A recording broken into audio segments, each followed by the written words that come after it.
Hello दोस्तों, आप सभी का हार्दिक स्वागत है द कैलकुलस पर। मेरा नाम है रवि शर्मा और आज मैं आपके सामने डिस्कस करूंगा क्लास 7 की चैप्टर नंबर 5 जिसका नाम है लाइन एंड एंगल्स। हमने इससे पहले जो क्लास हुई थी उसमें हमने देखा था उसका बेसिक कॉन्सेप्ट, लाइंस क्या होती है, एंगल्स कौन कौन से होते हैं, क्या क्या आपने डिस्कस करना है, कौन कौन से लॉजिक्स हैं, वो सब देखकर हमने कुछ क्वेश्चंस भी लगाए थे। तो अगर आप पहली बार देख रहे हैं तो चैनल को सब्सक्राइब कर लीजिए, जिससे कि आपको पहले जितने भी कॉन्सेप्ट हमने क्लियर करके पढ़ा है वो भी आपने पढ़ सकेंगे और आप जो हम पढ़ेंगे या फिर हम जो हमारी क्लासेस होगी वो भी आप देख सकते हैं। तो स्टार्ट करेंगे अपन एक्सरसाइज नंबर 5.1। एक्सरसाइज 5.1 हम क्वेश्चन कहाँ तक कर चुके थे?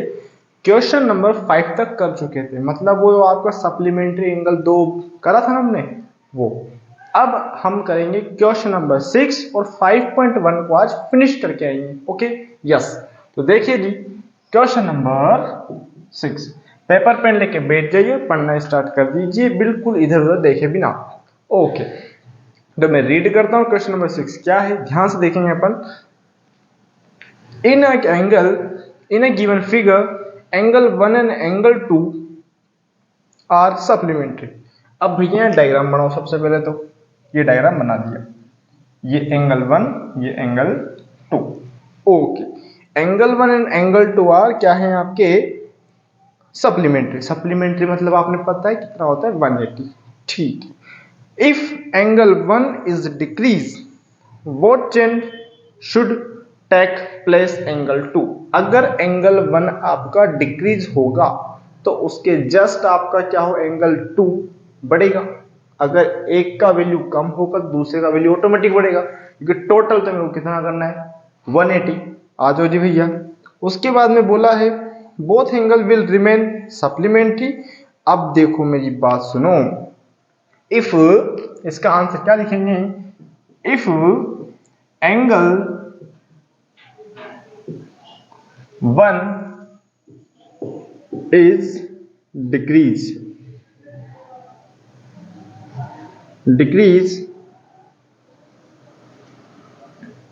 then angle 2 gradually, या फिर एंगल 2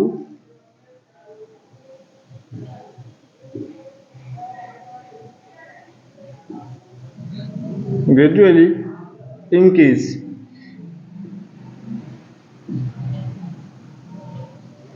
या फिर एंगल 2 कंटिन्यू इंक्रीज।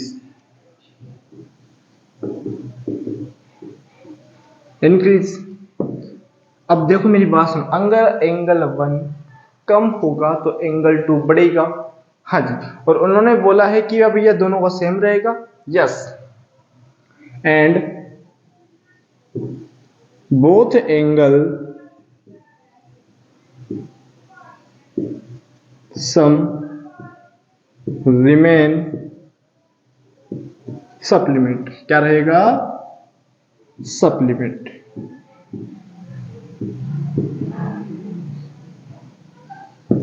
यस, कोई दिक्कत कोई समस्या है तो बोलो। यानी कि अगर एंगल 1 घटा तो एंगल 2 ऑटोमेटिक बढ़ जाएगा, लगातार बढ़ता रहेगा। And both angle remain supplementary. Supplementary मतलब दोनों का एंगल का समेशन 180 होगा, क्योंकि ऐसा तो है नहीं, क्योंकि हमें दिया हुआ है कि दोनों का एंगल आपका क्या है? सप्लीमेंट्री।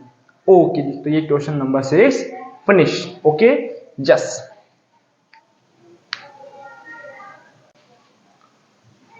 हाँ जी, अब हम देखें question number 7।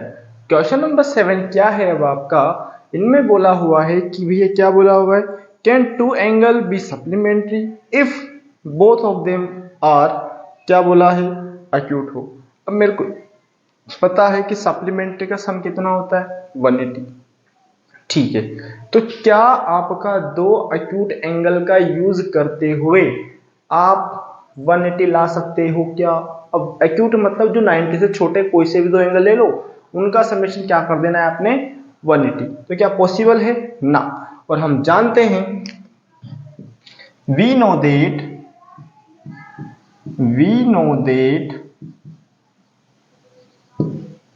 sum of angle are, we know that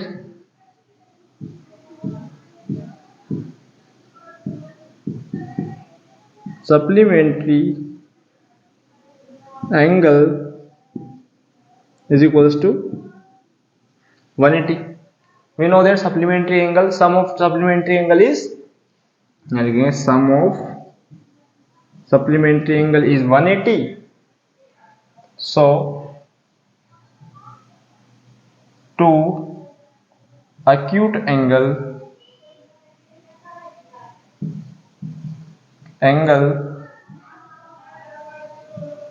sum of two acute angle cannot be 180. कोई दिक्कत, कोई समस्या है तो बोलो। यानी कि हम जानते हैं सप्लीमेंट्री एंगल का समेशन कितना होता है 180, और हम बोल देंगे कि एक्यूट एंगल का समेशन 180 नहीं हो सकता। कोई दिक्कत, कोई समस्या है तो बोलो। ओके, हाँ जी, यस, सेम टू सेम है आपका क्वेश्चन नंबर इसका 7 का फर्स्ट। अब देखो यहां तो सेम रहेगा, अब एक्यूट की जगह क्या कर दोगे, ऑब्ट्यूज। अब कैन नोट का कैन नोट रहे, क्योंकि दो ऑब्ट्यूज एंगल का समेशन भी 180 नहीं हो सकता। क्यों नहीं हो सकता, क्योंकि देखो 90 से बड़े कोई से भी दो एंगल ले लो, यानी कि 101 100 के दो ले लिए, 100 कितना हो गया 200, तो कहां से 180 आ रहा है, यानी बहुत ज्यादा आगे चला गया। तो देखो, अब देखो थोड़ा सा कुछ अपन तूफानी करते हैं, ये तो रह गया। अब देखो एक्यूट की जगह क्या कर दूंगा, ऑब्ट्यूज, और ये हो गया 7 का सेकंड, ऑब्ट्यूज कर दो। ठीक है, कोई दिक्कत, हाँ जी, ऑब्ट्यूज ही है ना सेकंड वाला, यस यस, और ऑब्ट्यूज एंगल का भी नहीं हो सकता। ओके, अब देखो एक्यूट का नहीं होगा, ऑब्ट्यूज का नहीं होगा, तो उन्होंने एक चीज दिया हुआ है। क्या दिया हुआ है आपका, राइट एंगल। और राइट एंगल में क्या होता है, 90 के एंगल बनते हैं। 90 + 90 क्या 180 आ रहा है क्या, यस, तो वो वाला हो जाएगा आपका आंसर। तो यहां लिखेंगे अपन राइट, और यहाँ कैन नॉट की जगह कैन बी, इसको मिटा देंगे नॉट को, और हमारा क्वेश्चन खत्म हो जाएगा। कोई दिक्कत हो तो बोलो, हाँ जी। चलो जी, क्वेश्चन नंबर नेक्स्ट।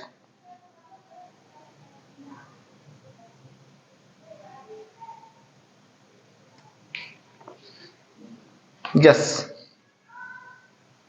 हाँ जी, कोई समस्या है तो बोलो। तो थर्ड वाला करेंगे कौन, आप। यहां क्या कर देना, ऑब्ट्यूज की जगह राइट लिख देना है, यहां नोट को मिटा देना, सेम टू सेम रह जाएगा किसका, राइट एंगल का। कोई दिक्कत हो तो बोलो, हाँ जी, मिटा दे इसको, यस। अब देखो अपन क्वेश्चन नंबर 7 के बाद में आता है कौन सा, 8 वाला। क्वेश्चन नंबर 8, देखो ध्यान से क्या लिखा हुआ है, angle, an angle is greater than 45, is it complementary. क्या कोई एंगल है जो कि आपको 45 से बड़ा है, क्या वो कॉम्प्लीमेंट्री होगा। पढ़ते हैं आगे, ग्रेटर देन 45 और इक्वल्स टू 45 और लेस देन 45, क्या 45 के बराबर होगा, क्या 45 से बड़ा होगा, या 45 के बराबर होगा। तो हम ये जानते हैं कॉम्प्लीमेंट्री का समेशन कितना होता है, तो लिख देंगे अपन sum of two complementary angle, sum of two complementary angle is equals to 90 degree, यही होता है। हाँ जी, अब मेरी बात तो सुनो, आपका कॉम्प्लीमेंट्री तब कब पॉसिबल है, जब आपका एक 45 से बड़ा हो, एक 45 से छोटा हो, या फिर दोनों ही 45 का हो, तो ही पॉसिबल है। क्या और पॉसिबल केस है क्या, आप दोनों 45 से बड़े ले लो तो क्या आपका 90 आ सकता है, क्या 60 के दो एंगल ले लिए मैंने, क्या 90 आ रहे हैं क्या। तो आप क्या लोगे, एक तो लेस देन 45 और एक ग्रेटर देन 45। ओके, तो लिख देंगे अपन इसको, क्या लिखेंगे अपन, हाँ जी, सो कॉम्प्लीमेंट्री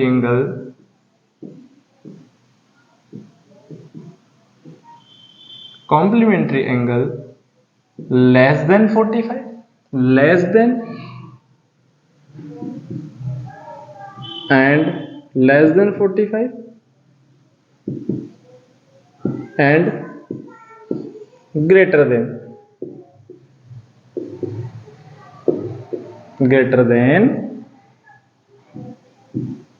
45 डिग्री, तब ही पॉसिबल है कि कॉम्प्लीमेंट्री आए, या फिर दोनों 45 के हो तो ही पॉसिबल है, अदरवाइज क्या पॉसिबल है क्या।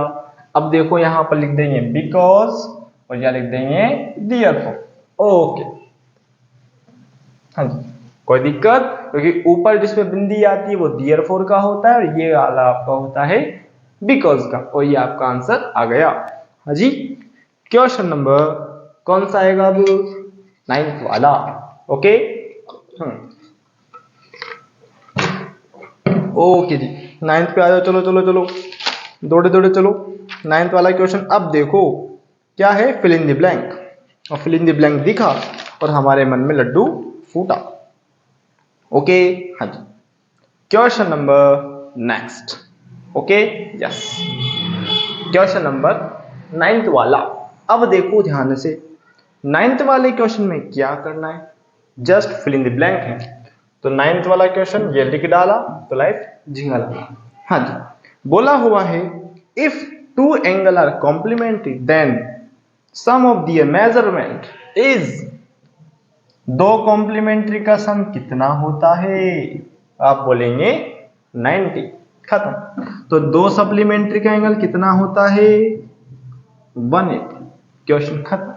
कोई दिक्कत कोई समस्या है तो बोलो। उसके बाद में भैया ने बोला है if two adjacent angle are supplementary they are form, क्या है, अब देखो मेरी बात सुनो, दो एडजेसेंट एंगल है तो किस फॉर्म में होंगे वो, एक लाइन पर 180, तो ये क्या है, लीनियर पेयर, क्या होंगे, लीनियर पेयर। और ये क्वेश्चन नंबर 9 भी फिनिश। कितना इजी क्वेश्चन है, देखो मजे आ गए होंगे आपको, तो मजे आ रहे हैं आप। हाँ जी, अब आएंगे मजे तो क्वेश्चन नंबर नेक्स्ट में। यस, हाँ जी, अब देखो जी आपका क्या है, क्वेश्चन नंबर 14th वाला। अब इन्होंने बोले हुए हैं, आपने एक फिगर दिया हुआ है, उस फिगर के बिहाफ पर आपने बोला हुआ है कि कौन कौन से एंगल कहां कहां हैं। ओके, यस, अब मेरी बात सुनो ध्यान से, मैं बनाता हूं। अब यहां डायग्राम बना देता हूं, हालांकि मेरे को देखना पड़ेगा क्योंकि बार बार आपके डायग्राम में कोई गलती हो गई तो समस्या हो जाएगी। तो अब देखो, आप अपने पेपर अपने बुक में ध्यान से देखो और उसमें कोशिश करो कि कौन सा एंगल कहां बैठा होगा, ठीक है। यस, चलो क्वेश्चन नंबर 10 मिटा दे, इसको मिटा दिया हमने। क्वेश्चन नंबर 10 देखो उसमें क्या क्या पूछा हुआ है। पहला है बोला है ऑब्ट्यूज वर्टिकली अपोजिट एंगल, तो पहला लिख देते हैं अपन यहां, obtuse vertically opposite angle, vertically opposite angle. चलो दूसरा क्वेश्चन क्या है, देखो क्वेश्चन में लिख दे रहा हूं आपके सामने, एडजेसेंट कॉम्प्लीमेंट्री एंगल, क्या है, adjacent complementary angle, adjacent complementary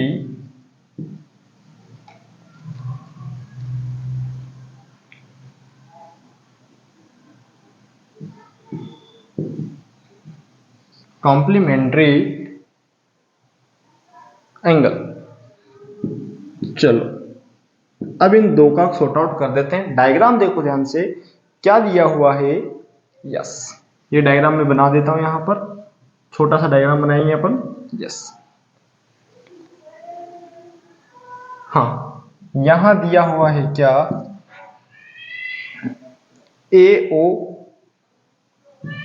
yes, A O B C, B C और क्या है, डी, ये क्या है, डी। अब देखो ध्यान से, ऑब्ट्यूज होना चाहिए, वर्टिकल होना चाहिए, अपोजिट होना चाहिए। तो वर्टिकली अपोजिट होता क्या है, आमने सामने के एंगल। ये वाला एंगल इस वाले एंगल के बराबर होगा। देखो ध्यान से, टक, ये लाइन है बीच में। अब देखो ये पूरा एंगल इस वाले पूरे एंगल के बराबर होगा या नहीं।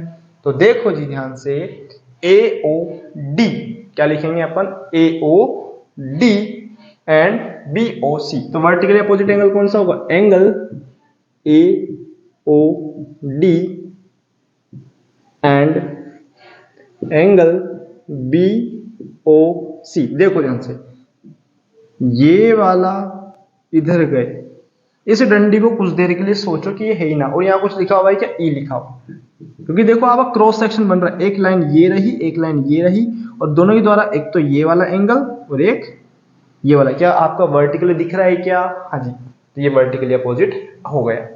अब दूसरा क्या है, adjacent complementary angle. Adjacent complementary angle क्या है, ध्यान से, अब एडजेसेंट क्या होता है, कॉम्प्लीमेंट्री क्या होता है, एंगल क्या होता है। अब कॉम्प्लीमेंट्री मतलब क्या होता है, सम ऑफ दो एंगल का समेशन 90, हाँ जी। एडजेसेंट मतलब एक कॉमन वर्टेक्स होना चाहिए, क्या होना चाहिए, कॉमन वर्टेक्स। तो देखो जी कौन कौन सा, एंगल AOB कहाँ है, AOB और AOE। देखो जी ध्यान से देखो, ये वाला सेगमेंट और एक ध्यान से देखो ये वाला सेगमेंट, ये ना आपका क्वेश्चन, दोनों के बीच में क्या एक लाइन कॉमन वर्टेक्स या कॉमन साइड आ रही है, वर्टेक्स भी आ रही है और साइड भी आ रही है। तो देखो जी क्या हो गया, AOB एंड एंगल ABOA या AOB और AOE। खत्म क्वेश्चन। क्वेश्चन फर्स्ट और सेकंड फिनिश। कोई दिक्कत, कोई समस्या हो तो बोलो। देखो ध्यान से, वर्टिकली अपोजिट और ये आप कॉम्प्लीमेंट्री एडजेसेंट एंगल, ठीक, दो हो गए, लिखो इनको ध्यान से। अब कौन से आते हैं दूसरे आपके, थर्ड में क्या लिखा हुआ है, इक्वल सप्लीमेंट्री एंगल। ऐसे एंगल जो कि आपके इक्वल हैं। तो देखो यहां से कौन कौन सा दिख रहा है, एक तो BOE दिख रहा है और EOD दिख रहा है। इक्वल मतलब दोनों सेगमेंट में बराबर होना चाहिए। तो थर्ड वाले का आंसर भी क्या हो जाएगा, इक्वल सप्लीमेंट्री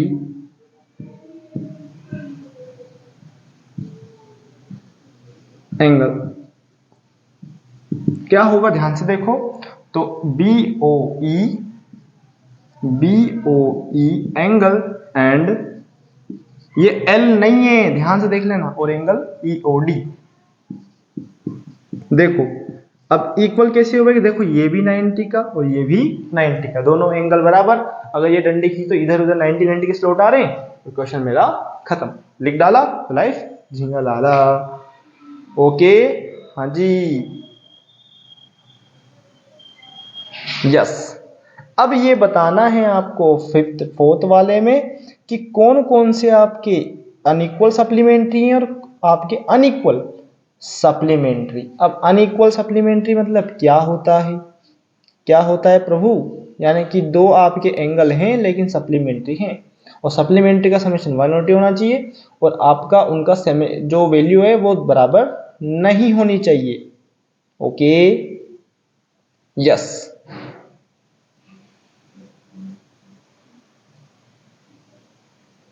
यस, अब देखो, हाँ जी, स्टार्ट करते हैं। अनइक्वल सप्लीमेंट्री वाला क्वेश्चन का आंसर मिटा दें।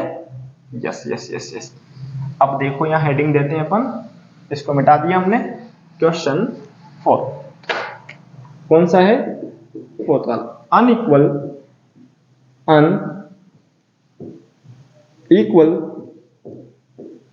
सप्लीमेंट्री। यस, अब देखो ऐसे एंगल लेना है जिनका दोनों का एंगल तो 180 हो लेकिन इक्वल ना हो। देखो कौन सा, कुछ देर के लिए सोचो कि डंडी है नहीं, इस डंडी को बिल्कुल सोचो कि ये है ही नहीं, ठीक है, मतलब ये जो भी है आपके सामने, कौन कौन सा, ये एंगल का सम यानी AOB एंगल। अब देखो ये एंगल और ये एंगल बराबर है क्या, ना, तो अनइक्वल हो। Angle AOB and angle AOD।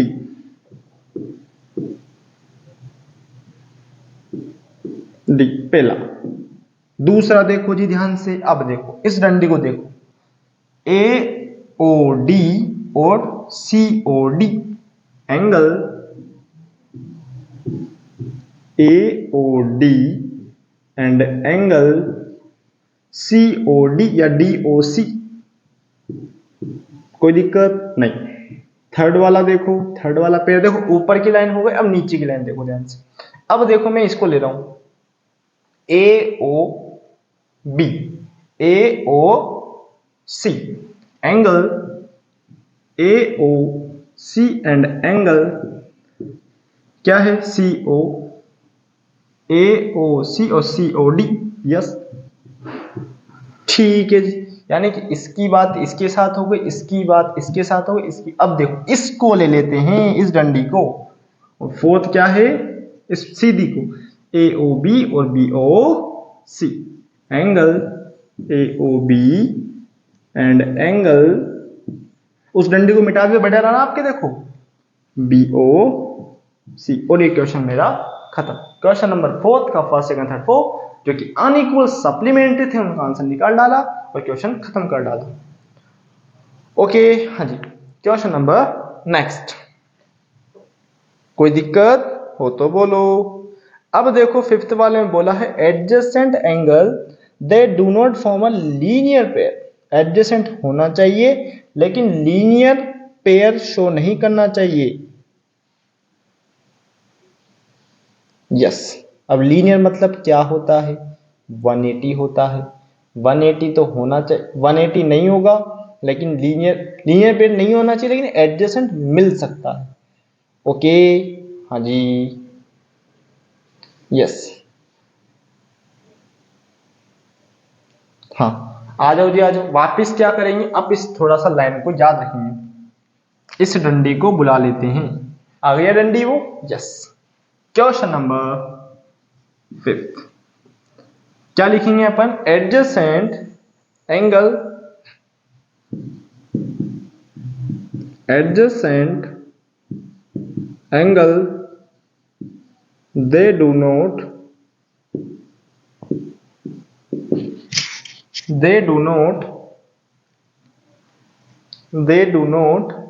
form a linear pair, form a linear pair. अब देखो ध्यान से, एडजेसेंट हो लेकिन लीनियर पेयर ना हो, तो देखो BOA या फिर angle AOB and angle AOE, क्या 180 है ना, क्योंकि एक लाइन पे 180 सीधी लाइन दिख रही है क्या आपको इसमें ना। चलो ये हो गया। दूसरी देखो ध्यान से, अब देखो जी आपका AOE और EOD, angle AOE and angle EOD। अब देखो आगे बढ़ो, EOD और DOC, देखो मतलब क्या करना है, एक कॉमन साइड बीच में मिलनी चाहिए, और एडजेसेंट के लिए यही प्रॉपर्टी होती है जो कि मैंने आपने बताई थी। दूसरा क्या होगा, angle EOD and angle DOC या फिर COD, ठीक है। और ये क्वेश्चन फिनिश, और ये आपका आंसर हो गया, लिख डाला, लाइफ झिंगा लाला। ओके, हाँ जी, अब आपके माइंड में आ रहा होगा कि हमने ये क्यों लिया, ये वाला और ये वाला। अरे भैया ले लेता, लेकिन वो तो लीनियर हो जाता, और लीनियर हमको लेना ही नहीं है, क्योंकि हमें तो unequal adjacent linear pair, non linear होना चाहिए, लीनियर नहीं बनना चाहिए, और एडजेसेंट होना चाहिए। तो देखो कहीं से कहीं तक आपको 180 की लाइन नहीं दिख रही होगी। तो ये चैप्टर थी हमारी 5.1। क्वेश्चन जो बचे हुए थे उनको कर डाले, और इसके आगे हम डिस्कस करेंगे 5.2। ओके, तो इसको ध्यान से नोट डाउन कीजिए, इससे पहले की क्लास कंप्लीट कीजिए और इसको आराम से समझिए, आराम से, बिल्कुल कूल माइंड के साथ। प्रेशर लेके करोगे तो क्वेश्चन नहीं बन पाएंगे, यानी कि आप अगर बिल्कुल रिलैक्स होकर करेंगे तो आप क्वेश्चन को उड़ा डालेंगे। ओके, तब तक के लिए धन्यवाद। अच्छा लगा है तो लाइक कीजिए, शेयर कीजिए, चैनल को सब्सक्राइब कीजिए, और इनको आराम से कीजिए, आराम से, बिल्कुल पानी पीते पीते। Thank you for watching.